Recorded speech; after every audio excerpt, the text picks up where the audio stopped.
Grant is in St. Louis. Hey, Grant. Hey, Dave, how are you? Better than I deserve, sir. Your question for Rachel and I.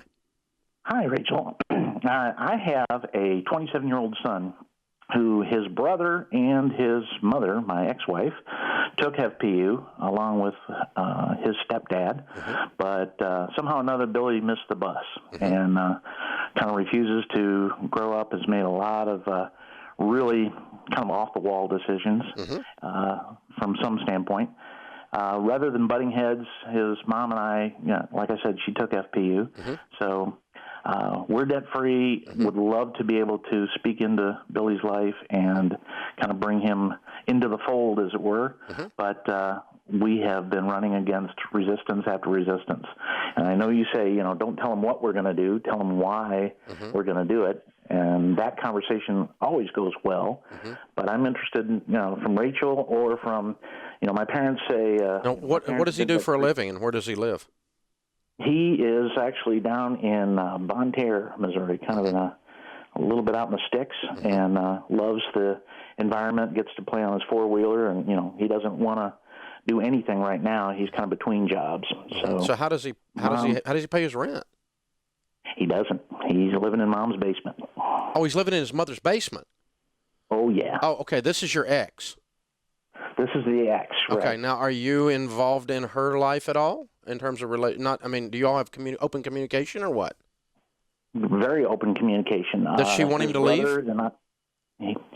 She does not. Then you can't help.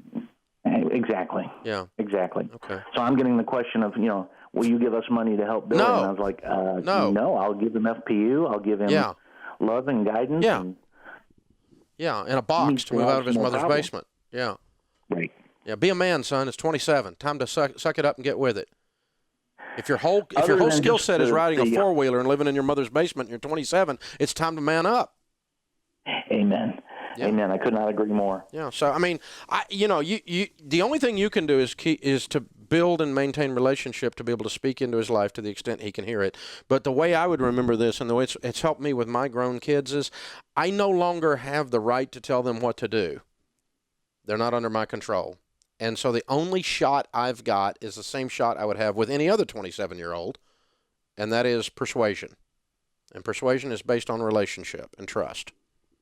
And so, Winston's Rachel's husband, and if I saw Rachel and Winston doing something, it's none of my business, but because I love him and he trusts me, if I sat down and talked to him about it, he might consider my input, but it would be as a trusted advisor, not as someone crossing boundaries due to the family relationship. So you've got to earn trust to be able to be a trusted advisor. This guy has no problems, and my friend Henry Cloud that wrote the book Boundaries says your ex-wife needs to help him have some problems.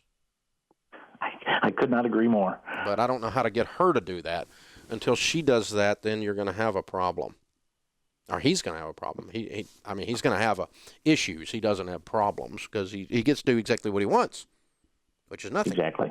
Yeah. Exactly. So, what I might do, again, depending on, why don't you give her a copy of the book Boundaries? She actually took Financial Peace University. Yeah, but Boundaries wasn't furnished with that.